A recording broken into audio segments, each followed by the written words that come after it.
What is up, people? My name is Nate, and for a very long time now, both the makers of PC, such as Alienware and Valve, and the makers of consoles, such as Microsoft and Sony, have been trying to find new ways to make their respective systems more like each other's. PC makers and developers are trying to make their systems more like consoles in the sense that they're more affordable and they're more convenient.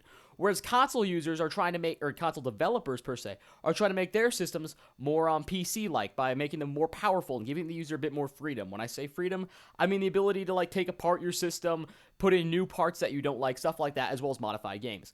But in order to do this, in order for these systems to become more like each other, they end up becoming less like themselves. Because for a console to get more power and freedom, it has to give up some of its convenience and some of its affordability. And the exact vice versa scenario applies with PC. So it's a pretty big problem plaguing developers. And the developers, when making one of these systems, they have to try and understand what kind of demographic and what the kind of consumer they're trying to appeal to, and what the consumer is willing to do with their system. Because PC gamers know this well. What you put into your system, you're typically going to get out when it comes to PCs. Because, for instance, I could fork over, let's just say I want the best there is. I'll fork over $5,000, and I'll spend hours of research online.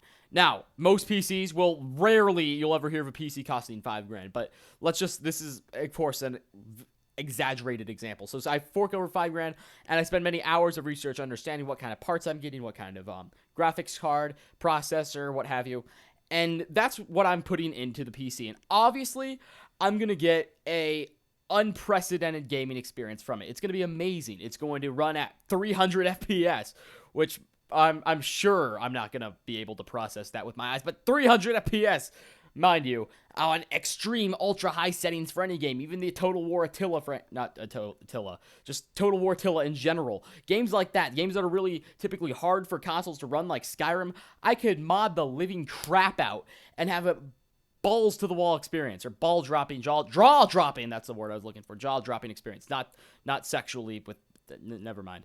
But with consoles, it's more or less like $400. You don't have to research and understand what's in your console. Pop in a disc, you play. It's a lot more convenient when you have a console, and that's a pretty big thing. And it's also a lot cheaper. So we almost got to this point where we got all four things: convenience, quality, affordability, and freedom, all in one system. And we're almost there. However, it's destined to fail. What this is a string of things called the Steam machines. What the Steam machines are multiple products developed by multiple companies with endorsement and help from Valve. What Valve is they're the company that owns Steam. Steam is the go-to service for PC players. Basically, if I want to connect with the gaming community, I'm going to go to Steam. If I want to get some tips and trips, I'm going to check the Steam community guide section. If I want to talk and converse with players, I'm going to go to the Steam forums. If I want to buy a game, I'm going to go to the Steam store. If I want to mod a game, I'm going to go to the Steam workshop. So Steam is the go-to service for PC gamers, and I want everyone to understand that very quickly in case you do not. Now, there are also other services that do the same thing that Steam does, but Steam is the most well-known for it. So the Steam machines are a string of developed systems that all are trying to incorporate both the aspects of console and PC all in one, basically, and they're all endorsed by Valve. Now, they're made by multiple developers, such as Alienware. There's also, I believe, Digital Storm. There's Falcon Northwest. There's a bunch of these different companies all working together to create these things called the Steam machines. And they're going to do it. They're hoping to incorporate all those qualities. However, this product is destined to fail. Now, there will be a link in the description to this website. I don't want to get any copyright claims, but it's Valve's Steam machines store page, and they're all coming out in 2015, I believe, is when we'll start seeing them get released. Most of them are available November of 2015. Anyways, and there are, let me check right now, 1, 2, 3, 4, 5, 6, 7, 8, 9, 10, 11, 12, 13, 14, 15 Steam machines to buy. And that spells disaster. So let me make something very clear. The Steam machines are not getting what they need to be done. Now, they are opening up a massive door for opportunity, but they're not taking it. So here's the problem with the Steam machines. They're trying to appeal to a more console-like audience while also kind of giving PC gamers a chance for convenience and affordability as well, but it's not doing it right. So first of all, let me make this very clear. The Steam machines are by no means should they be considered affordable. I believe if you look at the Alienware Steam Machine, I'm going to click on this right now. You can follow along with the link in the description. I don't want to put this up on my video because I don't want to get copyright struck in. But the Alienware Steam Machine, Alienware is a very well-known PC brand, and it's very good. But this starts at $479.99, which, wow, that's really, really cool, right? I mean, you get this PC power and for this console-ish price. But here's the problem. There are so many issues. First of all, there's in the Steam machines alone, Alienware Steam machines alone, there are multiple types of Steam machines, but in the Alienware ones alone, there are A, B, C, and D. All of these cost different amounts of money. All of these offer different levels of quality, and it's a significant problem that Steam, or Valve, I guess you can say, is going to face. First of all, you're gonna have to sacrifice pretty much all your convenience. Screw the idea of convenience right now. For the sake of this video, you're gonna have to spend at least, I'd say, if you're completely alienated towards PC gaming, you're gonna have to spend at least about 3 hours trying to understand what a processor is, what a CPU is, what a GPU means, what's good storage, which typically a terabyte should do anyways. But like, what kind of graphics card you have? Is it NVIDIA, GeForce, which I'm pretty sure they're the same thing. But anyways, you have to understand all this. And if you're a console gamer, and if you've never touched PC, chances are you don't. You're gonna have to spend hours of research understanding this, which is a big issue. Now, Alienware Steam machines start at $479.99. Very cheap, very affordable console, affordable almost, and that's really nice. However, the most expensive one costs $1,000 and pardon my French, but it costs $1,000. Are you kidding me? And this isn't the Alienware Steam Machine domain. I just listed as many Steam machines as there are. There's a bunch of them, but the Alienware ones alone go up to $1,000. Yeah, they start at $479, but you're gonna get a very low quality, low convenience. Pretty much, all you're gonna get out of one of the cheaper Steam machines is the gaming experience you'd get out of a laptop, which therefore there's no point in doing it, and that's a big problem. Now, there's also alternate Steam machines, which start at $1,099. Right? This is not affordable, but hey, it's not horrific. And it goes up to $2,000. No, $2,000. Okay, never mind. And there's a bunch of these. There's the ASUS ROG GRAS. That's another type of Steam machine. I really hope I'm not confusing anyone with these names. They're really hard to pronounce. And this starts at $699, $700. I mean, these Steam machines, Zotac, all of these, they all aren't affordable, and they're all kind of eliminating a portion of the convenience. Now, yes, it's going to be kind of like download and play. The concept behind the Steam machine combine all four: convenience, affordability, power, freedom, all of that, but it's not doing that in an effective and well-versed manner. It's not convenient to purchase. Now, yes, once you purchase a Steam machine, the idea is it's kind of more of a pop-in-and-play aspect, but it's just not doing it right. And it doesn't seem to me as though this is going to appeal to a console gaming market that easily. And it's going to impose a very, very big problem, because I'm not willing to spend 3 hours of research on an Alienware Steam machine so that I could get decent quality when I can just sit at home and play my PS4. Now, I also have my own PC, mind you, which I am very proud of. But moving on, aside from that, don't want to digress too much, is that there are also, as I said before, 1, 2, 3, 4, 5, 6, 7, 8, 9, 10, 11, 12, 13, 14, 15 Steam machines, all of which of varied prices and varied qualities. The most expensive one, I think, is $2,000, or it might be $3,000, I'm not sure. But, no, the most expensive one is $5,000. The Origin Omega Steam machine, this costs $5,000.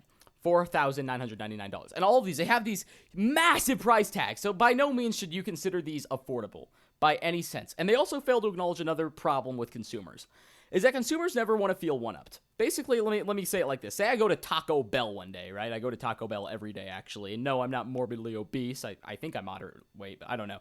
But I go to Taco Bell every day, right? And say everyone there's got an extra large drink, and I walk in, I'm like, yeah, can I have a small? I'm gonna feel a little one-upped by everyone. I'm gonna feel like, hey, everyone did a little better, and I'm not gonna feel comfortable ordering a drink in general.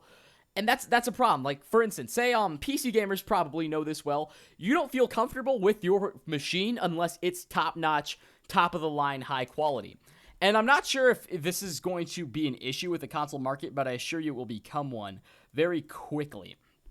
And the fact is, I'm not going to want a low-performing $400 Steam machine when half the market has these $5,000 behemothine, capable of running an entire nationalist government machine. So it imposes a really big problem, and I'm not necessarily sure how the developers are going to intend to deal with this. And now, with that all set aside, there's another issue that the Steam machines fail to address, and that is not affordability, not convenience. Yes, they fail to address those, but that's marketing. And the thing is, I'm sure a lot of you know exactly what a Steam machine is. I gave a brief synopsis of what it's supposed to do. But the problem is, we don't know a whole lot about them, or the normal amount of people, the normal market, that the demographic they're trying to appeal to has no idea what they are. And I'm sure we've all heard of them. But I mean, I had to do a Google search to understand what the hell it was supposed to do. And that's a problem. You don't want your targeted consumer to not know what the hell your product's supposed to do. And that's a big problem, because I heard Steam Machine back in, I think it was about in 2014 or something, maybe 2013. It was around when Black Ops 2 was out. I first heard the name Steam Machine. And I was like, wow, that sounds pretty cool. And I didn't know what the hell it was until about 4 months ago, when I said, you know what, I'm going to do a Google search on this. And that's a problem, because it is ineffectively advertised, and it is already April 8th of 2015 as I make this video. These machines are supposed to come out in November of 2015. And as far as I'm aware, they've done no marketing campaign. They've made no efforts to address to their targeted demographic what their machine is supposed to do, and that's a problem. They haven't bought YouTube advertisements before gaming-related videos. They haven't bought commercials. They haven't purchased any advertisements on websites. Yes, they advertise it on the Steam website or the Steam program itself, but that's basically the extent of it. And I fear that the Steam Machine is only going to appeal to a type of PC gamer that is hardcore about this. A PC gamer that doesn't have a really, really top-of-the-line machine might want to get a really top-of-the-line Steam Machine. And that's what I feel the only demographic that is going to be affected by the Steam Machine's marketing campaign is going to be. It's only going to be the people that have, like, maybe, say, let's just, for instance, say most players have a $700 laptop, right? Runs games okay, but they want to get a $1,000 gaming PC. Well, they're going to see a Steam Machine, and that's going to appeal to them because they're already familiar with Steam. If they're gaming on their laptop, they most likely already are, and they've seen the advertisements. They probably looked into what a Steam Machine is, and it might appeal to them. It's got some console-related aspects that are cool, besides affordability, I guess you can say. But it's got a lot of cool features into it that might appeal to them. But to anyone else, it makes no sense. I'm not going to buy one. I don't have any reason to. I've got a pretty decent computer. I've got a fantastic Xbox One and formerly a PS4. So I don't see a reason to do it. And that's a very big problem because they failed to address marketing in an efficient standpoint. Mind my grammar. But this is a big problem, and I fear that the Steam Machine is going to be the Steam Machines are going to be a major flop. Now, this does open the door for potential opportunities within the gaming market. For instance, Microsoft, Sony, very wealthy console development companies, and I assure you they have recognized the potential that the Steam Machine initially had to damage their markets. Now I know for a fact they looked at Steam's website, said, we're fine.